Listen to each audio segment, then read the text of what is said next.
Bien, entonces como yo les decía hasta recién, ahora vemos si...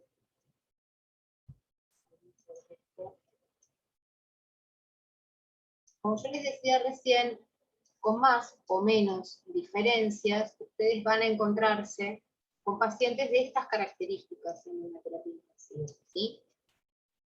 Ahora vamos a ir viendo, en relación con la ventilación mecánica, qué cosas nos importan de esto, ¿no? Qué cosas en este momento de la formación, reemplazo hemodinámico, sí, a ver, qué cosas de la formación de la etapa de la carrera van a ustedes poder capitalizar. Por supuesto que nadie les va a pedir que ustedes salgan de la licenciatura y puedan manejar un paciente de estas características solo, ¿sí?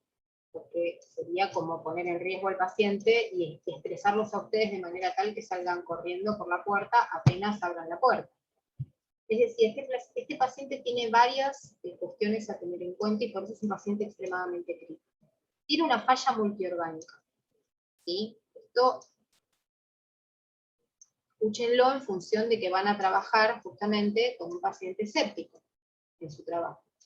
Entonces, sepsis que no se resuelve, que se convierte en un shock séptico, que no mejora porque es refractario al tratamiento, como es el caso de este paciente, termina en una falla multiorgánica. ¿Qué significa en sí mismo la falla multiorgánica? Significa que necesitamos reemplazar la función del órgano. Y acá estamos reemplazando varias funciones orgánicas. Estamos reemplazando al paciente en su falla renal, estamos reemplazando al paciente en su falla respiratoria, estamos reemplazando al paciente en su falla hemodinámica con la vasopresina y otras drogas que tenemos acá, que son adrenalina, noradrenalina. Estamos reemplazando al paciente en su falla metabólica, porque en este momento no puede controlar su glucemia, es decir, que toda su resistencia insulínica está aumentada. El paciente no es que sea diabético previamente, ni que se vaya a quedar diabético si sale de este evento, sino que en este momento por su criticidad, la misma situación proinflamatoria, la misma situación de alteración de la vasculatura, lo va a llevar, el mismo estrés, lo van a llevar a generar una resistencia insulínica que el paciente no necesariamente tenía antes de este evento. Es decir, que ya vamos viendo que hay varias fallas. Este paciente, además, es un paciente que viene de un trasplante de médula ósea, es decir, que ya tiene de por sí una falla medular con el trasplante. O sea, no genera ni glóbulos rojos, ni glóbulos blancos, ni plaquetas, por lo tanto, también tiene una falla en sus componentes sanguíneos. Falla hemodinámica y cardíaca en relación con el requerimiento de vasopresión. Tiene una falla respiratoria, tiene una falla renal, tiene una falla metabólica y tiene una falla en los componentes de la sangre. Por ende, este paciente tiene una falla multiorgánica. Alta probabilidad de morir. ¿Sí? Por eso requiere sostén, porque nada de esto que este paciente ustedes están viendo que tiene puesto en esta foto, nada de esto lo va a curar. Todo esto está haciendo de sostén del órgano que está fallando. Esperando que cosa, que el órgano recupere su función, tenga su propia Profe, capacidad de perdón, no se la recargar. escucha bien. Un poco odiada con todo el tema de internet, desde la mañana también me dolía lo mismo. Les decía que este paciente tiene una falla multiorgánica y nosotros en terapia intensiva lo único que podemos hacer es intentar sostenerlo hasta que el paciente puede ir recuperando sus funciones vitales o en su defecto haga una falla multiorgánica tan grave que fallezca. ¿Sí? Esto en relación con el contexto de este paciente crítico. Ahora vamos a ver de esto que ustedes están viendo acá, que es un ventilador convencional que van a encontrar en cualquier terapia intensiva. ¿Sí? Un ventilador que se fabrica en la Argentina, que es altamente probable que lo encuentren en cualquier terapia. ¿Sí? No es que esté haciéndoles propaganda ni mucho menos, pero quería ponerles algo que ustedes puedan después identificar cuando vayan al hospital. ¿Y qué hace un ventilador mecánico? proporciona un flujo de gases, o sea, de aire, ¿sí?, a una presión determinada, produciendo un cambio en los volúmenes pulmonares. ¿Qué significa esto en palabras en castellano? Sopla el aire a la vía aérea del paciente e intenta inflar los pulmones. O sea, un ventilador es un soplador de aire a la vía aérea que intenta, no siempre lo logra, inflar el pulmón.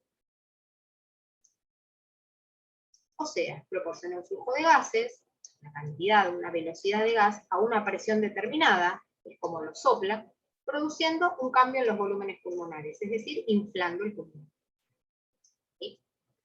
Esa sería la definición teórica, y lo que yo les estoy explicando es la forma parafraseada, si se quiere, de describir en palabras concretas qué es lo que hace este equipo. No hace nada más que eso. Y cuando termina de inflar ese pulmón, que nosotros le decimos en cuánto tiempo lo tiene que inflar, abre la válvula y deja que el aire salga por la otra manguera. Ahí van a ver que hay dos mangueritas.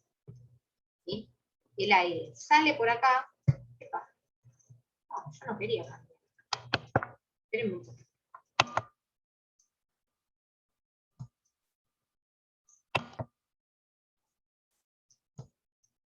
El aire entra a través de lo que serían los poliductos que están en la pared, que son los mismos que ustedes conocen para enchufar un nebulizador, ¿sí? Solo que van a tener una rosca distinta y un regulador de presión. ¿A cuánto le ponemos la presión al ventilador para que chupe ese aire? A 4 kilos. No importa, yo no les voy a preguntar en un examen a cuántos kilos de presión hay que poner el aire del ventilador. Se lo conecta al oxígeno y al aire comprimido, sabiendo que el oxígeno viene al 100% y el aire comprimido es oxígeno al 21%, porque es aire ambiente comprimido, nada más. Esto llega al ventilador, el ventilador hace todo su trabajo, que para eso tiene un software que le permite hacer ese trabajo que nosotros programamos, y el aire sale por acá. En este caso, tiene un calentador con agua destilada caliente, que lo va a humidificar, de manera tal que el aire que vaya por esta rama, que la llamamos la rama inspiratoria, ¿sí?, el aire va a ir por acá, a la vía aérea del paciente, calentito y húmedo. Nosotros le vamos a setear un tiempo, en la mayoría de los modos ventilatorios, un tiempo en el cual el aire va a permanecer en el paciente, y luego le vamos a abrir una válvula que se llama válvula expiratoria, que está acá, está seteada a nivel electrónico por acá, pero que mecánicamente está acá, y el paciente va a exhalar el aire en forma pasiva por esta otra rama. Si el paciente no tuviera esto, tendría un filtro calentador y humidificador. Sí, decimos.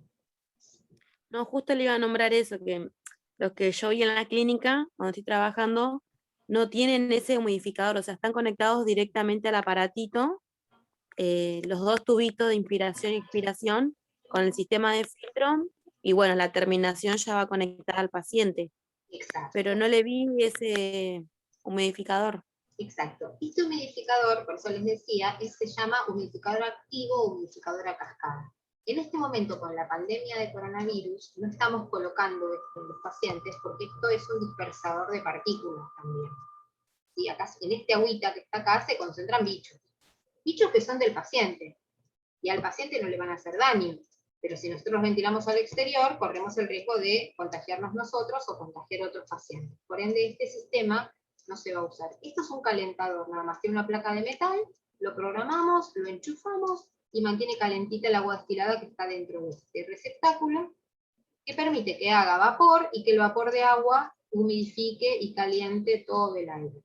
Cuando esto no está presente, hay un filtro que se llama higroscópico, es un filtro que tiene carbonato de calcio, que lo que hace es mantener el calor y la humedad. Entonces el paciente mismo va humidificando su propio aire.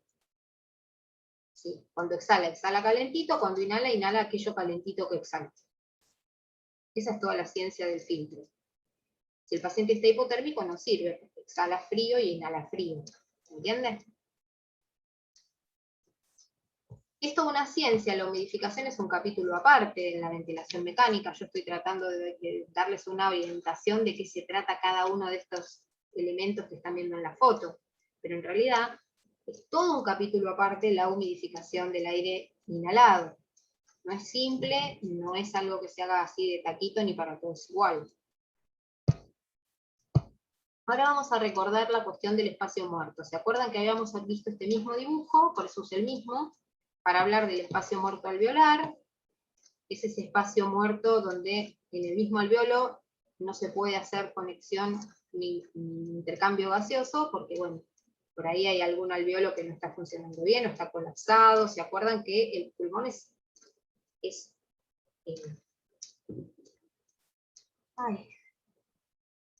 no me sale la palabra. No se ventila ni se perfunde igual, no es una cuestión toda igual, ¿sí? Profe, ¿le puedo hacer una pregunta? ¿Cómo no? No sé cómo se llama un procedimiento que cuando, por ejemplo, hay un colapso alveolar, o se supone que hay un colapso alveolar, se lleva el PIB, puede ser a 20 y gradualmente se va bajando de a 3 hasta llegar a 8, lo normal sería.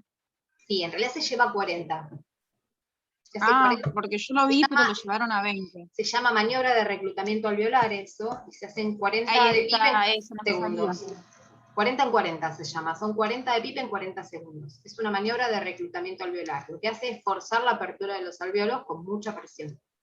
Y luego se va bajando Perfecto. hasta la presión en la cual los mantiene abiertos. La mínima presión que los mantenga abiertos. 8, ¿no? Más o menos, a veces puede ser 8, a veces puede ser 14, a veces puede ser 7, depende del paciente. Eso vas a escuchar que están titulando la PIB. Sí, sí. Eso Bueno, muchas gracias, sí. Ya vamos a hablar porque también de la PIB un poco, de qué se trata, no de cómo titularla, pero tuvimos sí un problema de que la paciente no saturaba bien oxígeno en sangre y no había manera ¿cómo es esto? De compensarla. Y aparentemente, por los signos que mostraba, estaba también cursando una neumonía claro. La severa, y lo que hicieron fue hacer eso y colocarse corticoides. ¿La pusieron en decúbito prono? Sí. Ese es el triple tratamiento de la injuria pulmonar ahora por COVID, es corticoides altas dosis, decúbito prono y titulación de PIB. Eso es lo que hacemos Claro, hoy sí. en este tipo de pacientes, ¿no? Es lo que Claro, porque cuando vino el doctor me dijo que con los signos y síntomas que yo le había describido, me dijo que la tenía que tomar como COVID directamente. ¿Sí?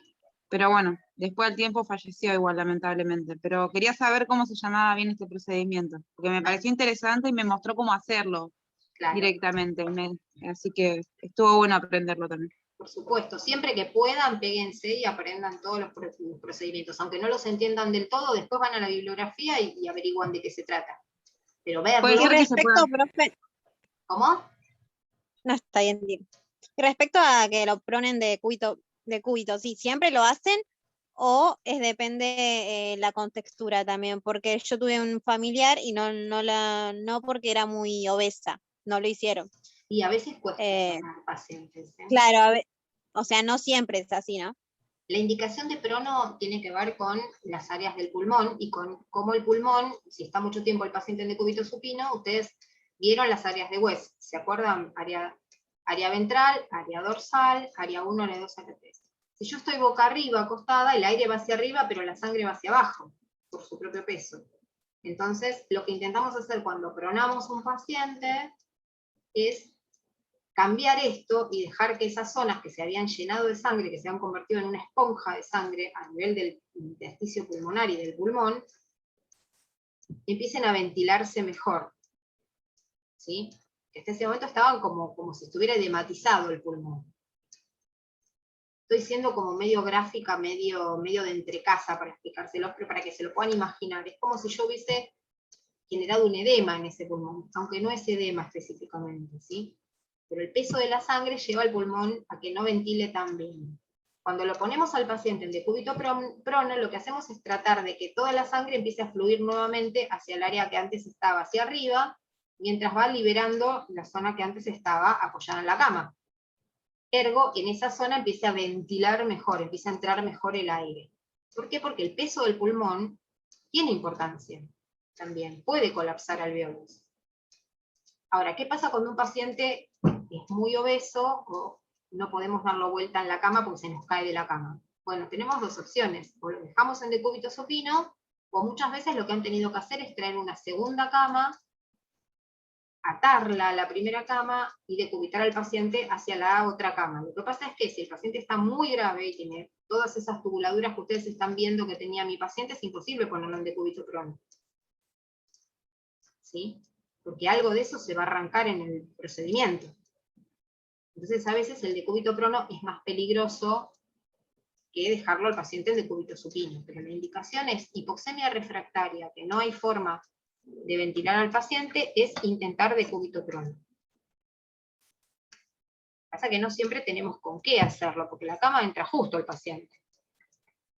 Entonces por eso puede ser lo que le haya pasado a tu familiar, por lo cual no lo hayan podido decubitar a esa posición, pero no porque tenga una contraindicación, ¿sí? Sino que a veces la contraindicación está dada por la dificultad con 5.000 vías, 80.000 tubos, 77 drenajes, ¿sí? Claro, va a depender de su contexto y de su patología, claramente. Totalmente. ¿Y de cuántas cosas tiene el paciente? Yo, por ejemplo, Claro.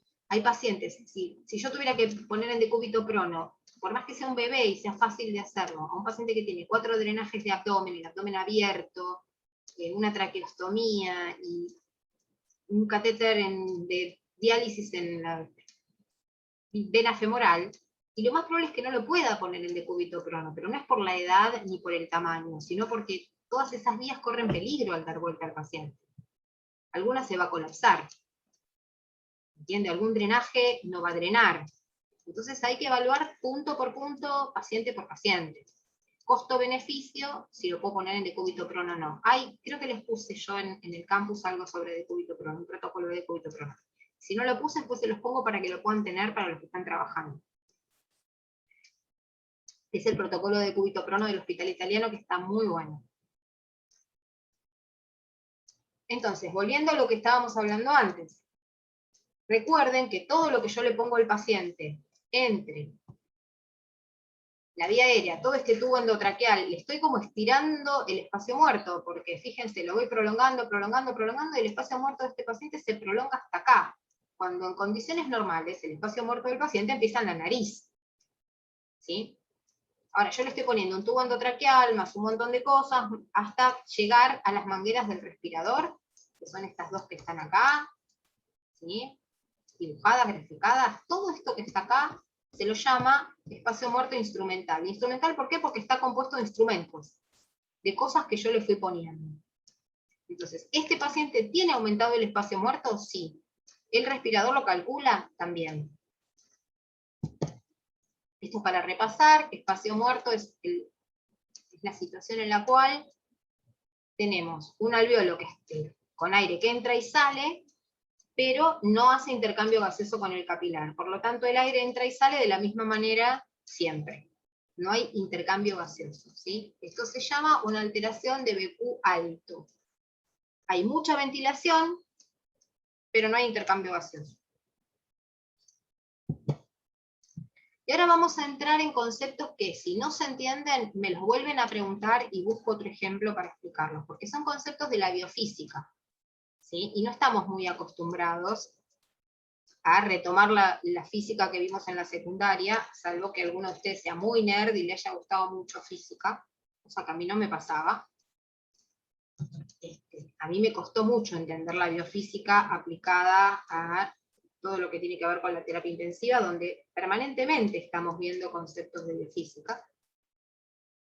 Y a mí esto me costó un montón entenderlo, así que entiendo que tengo que hacer un esfuerzo doble para tratar de ser lo más sencilla posible.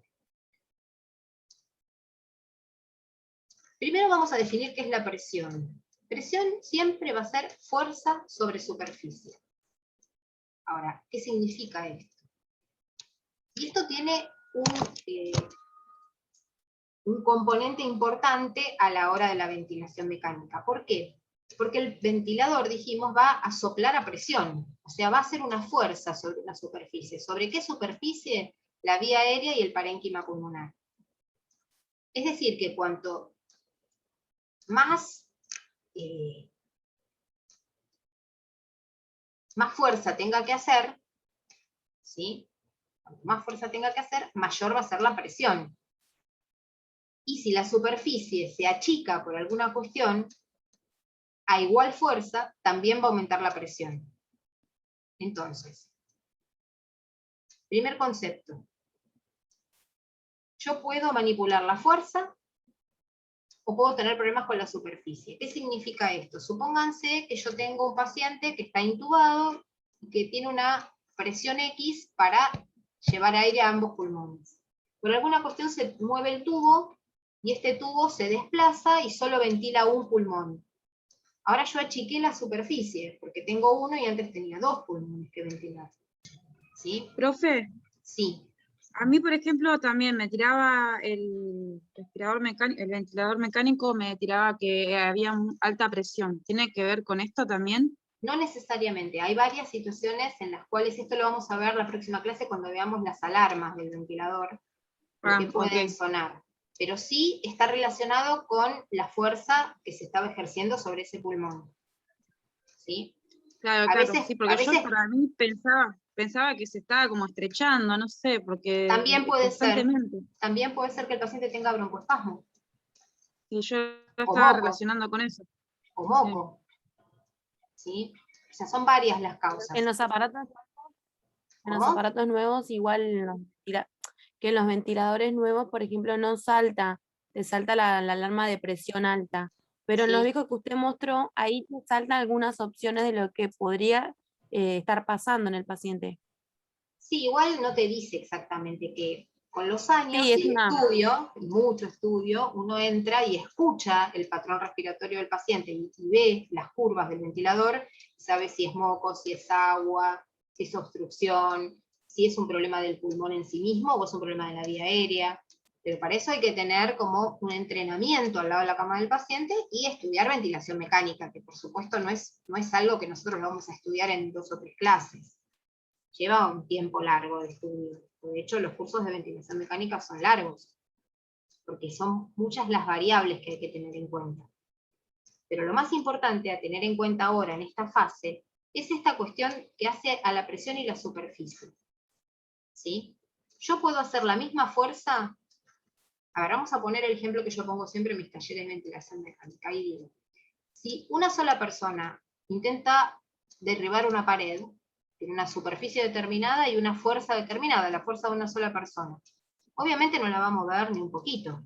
Ahora, si yo traigo 100 personas empujando una pared, la superficie sigue siendo la misma, pero la fuerza ahora es mucho mayor, la presión que estoy ejerciendo es mucho mayor, por ahí la muevo la pared.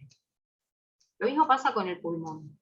Si yo le programo una determinada cantidad de aire, de ingreso de determinada cantidad de aire a una determinada fuerza, a una determinada presión, y se me corrió el tubo y toda esa presión va a ir a un solo pulmón, voy a lesionar ese pulmón. ¿Se entiende? ¿Por qué? Porque le estoy dando lo que era para 2 para uno solo. El paciente tiene que ventilar con la menor presión posible, de manera tal que no se lesione el pulmón. Por eso es importante la alarma de presión y la vamos a ver cuando veamos alarmas del ventilador. Ahora, para que el aire entre, tiene que haber gradiente de presión. ¿Se acuerdan cuando veíamos fisiología respiratoria normal y cuando veían fisiología respiratoria normal en adultos 1? Decíamos que para poder respirar tiene que haber una diferencia de presiones entre el ambiente y la caja torácica, para que el aire entre. Este gradiente de presión, este delta de presión, es el que genera un flujo. Para que haya flujo de aire tiene que haber una presión mayor a un lado y una presión menor al otro, de manera tal que cuando sople, se infle. Este gradiente de presión, que es la diferencia entre la presión 1 y la presión 2, se tiene que producir entre el ventilador y la vía aérea para que el aire entre a través del tubo, y después entre la vía aérea y el alveolo para que se infle el alveolo. ¿Se entiende hasta acá? Esto es fundamental, porque yo no sé qué presión necesita el alveolo para abrirse. Solamente puedo intuir qué presión necesita la vía aérea para dejar pasar el aire. Son dos situaciones diferentes, porque uno está dado por la resistencia de una cañería, que es la vía aérea, y el otro está dado por la elasticidad del todo el pulmón. ¿Sí? Por la capacidad que va a tener ese pulmón o no, compliance y elasticidad, ya vamos a ver esos conceptos, de modificar su tamaño. ¿Qué tan blandito es el globo que yo tengo que inflar? Sería la pregunta, ¿qué tan blando es este pulmón? Y por ahí han escuchado los que trabajan ya en terapia intensiva, el pulmón está rígido o está inventilable. Bueno, cuando el pulmón está rígido o inventilable estamos en problemas, porque no hay nadie que le pueda ventilar eso que se resiste completamente a modificar su tamaño. Y ahí es a donde, a pesar del ventilador, muchas veces los pacientes fallecen igual, por hipoxemia refractaria. Entonces, para redondear esto, presión es fuerza sobre superficie. Si yo aumento la presión, la fuerza, o disminuyo la superficie, la presión aumenta. Si yo agrando la superficie y sigo manejando la misma fuerza, la presión disminuye. Por ejemplo, el paciente tiene un broncoespasmo. Estoy achicando la superficie por la que está entrando el aire, la presión va a subir. Lo broncodilato, la presión va a bajar. Y va a entrar la cantidad de aire que tiene que entrar. ¿Se entiende? Si no, lo vuelvo a explicar.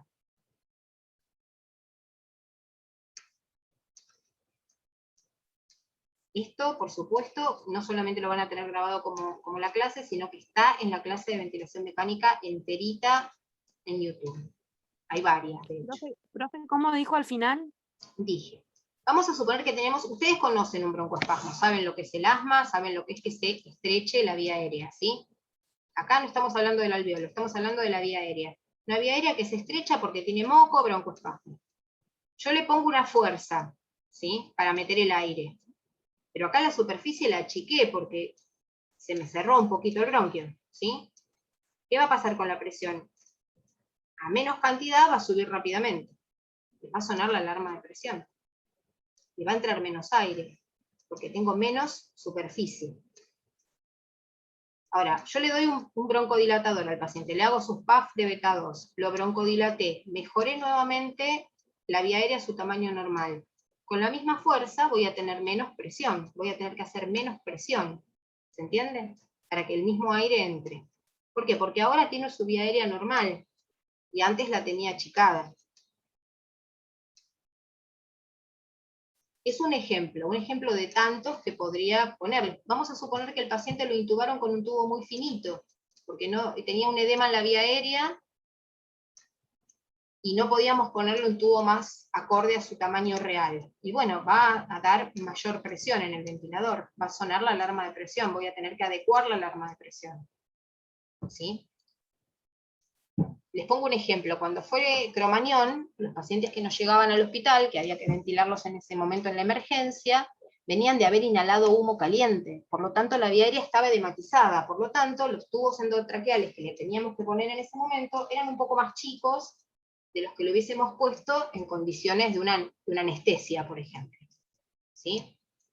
Después hubo que cambiarle los tubos endotraqueales cuando se pudo, y algunos no se podía, y había que seguir ventilándolos y sacando cuentas con un tubo endotraqueal que no era el ideal para el paciente.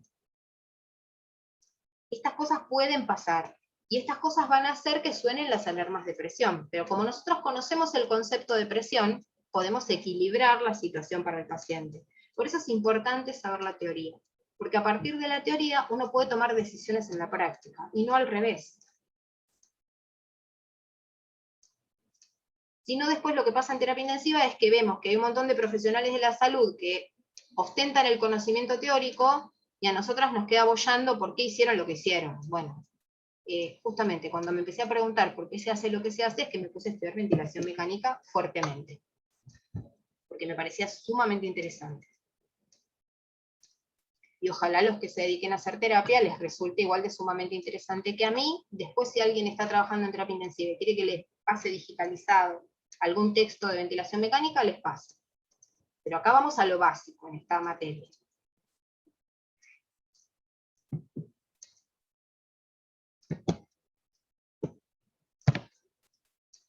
Quiero pasarla de porque no me dejan. Ahí va. Un ejemplo fácil para entender lo que es el flujo, este movimiento a partir de diferencias de presiones, o delta de presión o gradiente de presión, es el tema de la garrafa. Este no falla, lo vengo enseñando hace 1000 años y me sigue funcionando como tal, y no lo aprendí, no lo inventé yo, lo aprendí de alguien que me lo enseñó a mí. Si ustedes quieren saber cómo funciona esto del flujo a consecuencia de un gradiente de presión. Bien. Ustedes tienen una garrafa, cambian la garrafa, la conectan a la cañería de la garrafa sería esta, y acá tienen la hornalla de la cocina. Para que por acá salga gas, acá tiene que estar comprimido el gas, a una presión alta, mayor que acá, para que fluya de aquí a aquí. Si las dos presiones fueran iguales, acá no hay flujo de aire. Cuando P1 y P2 son iguales, la presión inicial y la presión final son iguales, no hay flujo de aire. Esto grábenselo porque lo vamos a usar después para una medición que se hace del ventilador. Si no hay diferencia de presión, no hay flujo. Si yo no abro la canilla y el tanque está lleno, no sale agua por la canilla. La presión en el tanque es mayor que en la canilla. Por eso es que sale el agua por la canilla. Si no hay agua en el tanque suficiente como para generar presión, por la canilla no sale nada. Acá pasa lo mismo. P1 es mayor que P2. ¿Sí? ¿Por qué acá hay una R? Porque siempre que hay un movimiento de flujo de aire desde un lugar a otro, hay una resistencia en el medio. Y acá la resistencia está dada por el grosor de la cañería. Y en el paciente la resistencia está dada por el grosor de la vía aérea y del tubo endotraqueal. Es decir, que por más que yo le ponga el mejor ventilador al paciente y tenga un excelente pulmón, si el tubo endotraqueal tiene un moco tapándolo, el paciente no va a poder acceder a esta cantidad de aire y van a sonar las alarmas de presión. Porque esto está generando resistencia.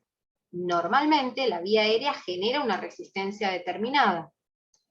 Entonces, la cantidad de aire que efectivamente va a llegar al pulmón del paciente va a estar condicionada por la presión 1 inicial, menos la resistencia esta que está acá, o sea, poniendo en juego la resistencia que está acá, ¿sí? Y la presión generada en el pulmón del paciente. Entonces, el flujo, que es B con un puntito arriba, esta es la forma de graficar la palabra flujo, B con un puntito arriba, va a ser igual a una presión inicial X menos una presión final menor, por eso es que el aire fluye de acá para acá, dividido la resistencia o sobre la resistencia que está generando toda la vía aérea del paciente y el pulmón. Como verán, cada vez se nos va complicando más, ya no es solamente soplarle aire, sino que hay que soplárselo a una presión determinada para que venza una determinada resistencia y llegue a un determinado lugar la mayor parte del aire que nosotros queremos que llegue. De esta manera, el ventilador genera un volumen corriente o volumen tidal que es similar al volumen que nosotros respiramos en cada respiración. Es el equivalente a nuestro volumen respiratorio tranquilo, ese que nosotros respiramos sin darnos cuenta. Eso es nuestro volumen corriente o volumen tidal. ¿Cómo lo integra el respirador? Con un flujo en el tiempo. ¿Qué significa esto de integrar el flujo en el tiempo? Significa que si yo le quiero dar, por ejemplo, una determinada cantidad de líquido, de aire a un paciente, 1 litro de aire, estoy hablando en términos muy abstractos, porque a nadie se le pone 1 litro de aire en el pulmón, ¿sí? A nadie se le pone 1 litro de aire en el pulmón porque el pulmón no tolera 1 litro de aire, es menos, bastante menos. Pero vamos a suponer que yo quiero darle 1 litro de aire al paciente en 1 segundo, el tiempo inspiratorio. O sea, durante 1 segundo yo lo voy a dejar al paciente que le entre aire. ¿A qué velocidad o a qué flujo? A un flujo de 1 litro. Ese tiempo, con esa cantidad de aire que está entrando, va a constituir el volumen tidal o volumen corriente. Y va a depender, o bien, de la velocidad con el que yo lo haga, ¿sí? O bien del tiempo en que yo lo deje. ¿Y esto qué significa? Que yo puedo abrir una canilla al mango durante 1 segundo y llenar un balde de agua. O puedo abrir una canilla con menos flujo, ¿sí? O durante menos tiempo. Y darle una cantidad menor. O puedo abrir una canilla a un altísimo flujo en más tiempo, por lo tanto me va a llevar, voy a entregar esa cantidad de agua, me va a llenar ese mismo balde, me lo va a llenar en más tiempo. Entonces, ¿qué es el volumen de aire que entra? Es integrar cómo soplo ese aire a qué velocidad lo soplo ese aire, y cuánto tiempo voy a dejar que ese aire esté entrando en el pulmón. De estas dos variables, el flujo y el tiempo, se constituye el volumen. ¿Sí? Por ejemplo, si yo quisiera darle 1,5 litros en 0,7 segundos, acá modifiqué los dos valores, modifiqué el flujo, lo hice más rápido, y lo hice en menos tiempo. Y por ahí la cantidad de volumen corriente es la misma, solo que fíjense, cambiaron los valores nominales, pero en la realidad esta cantidad es la misma cantidad que esta otra. ¿Sí? O puedo darlo un poco más lento, ¿sí? Darlo en más tiempo, con un flujo menor. Le doy más tiempo con un flujo menor y también le estoy dando 1 litro al paciente, de todos modos. ¿Sí? Es decir, que estos valores que hacen a la velocidad en la que yo le voy a mandar el aire al pulmón y el tiempo en que yo voy a dejar que ese aire entre, son las cosas con las que yo puedo jugar para entregar una cantidad de volumen corriente fisiológico para el paciente. Sea que maneje el flujo, sea que maneje el tiempo. Esto yo lo puedo programar, o directamente le puedo decir al ventilador, dale 400 mililitros con 1 segundo de tiempo inspiratorio. Es lo que ustedes van a ver efectivamente en el ventilador. Eso es lo que yo programo. Este trabajo lo hace el algoritmo del software del ventilador. Pero yo necesito saber qué es lo que el ventilador está haciendo con lo que yo le digo que haga. Y lo que está haciendo es esto, está acomodando el flujo en el tiempo para darle los 500 mililitros de volumen que yo le pedí que le dé, en cada ciclo respiratorio al paciente. Esto es como explicarles cómo funciona la radio y no solamente escuchar el sonido que sale de la radio. Y hablamos de la resistencia. Y la resistencia depende de la longitud y el radio del circuito. Esto que ustedes ven acá, que es la ley de Laplace, que es 8 por viscosidad del gas por longitud del circuito, por pi por radio a la cuarta potencia, es simple y sencillamente una fórmula de la física. ¿Sí? Yo no les voy a pedir que ustedes aprendan la fórmula de la física. Lo que yo les voy a decir es, la resistencia depende fundamentalmente del radio del circuito. ¿Y de qué circuito hablamos? En este caso, del tubo endotraqueal y la vía aérea del paciente. Cuanto más finito el tubo, más resistencia. Cuanto más moco o estenosis o broncoespasmo en la vía aérea del paciente, más resistencia, más dificultad para entrar el aire que yo quiero meter. Por lo tanto, le voy a tener que dar más presión, sabiendo que esa presión puede lesionar el pulmón del paciente. Por eso es importante saber la resistencia. Por eso es importante poner el tubo más grande que entre en ese paciente sin lesionarlo, y mantenerlo siempre libre de moco, de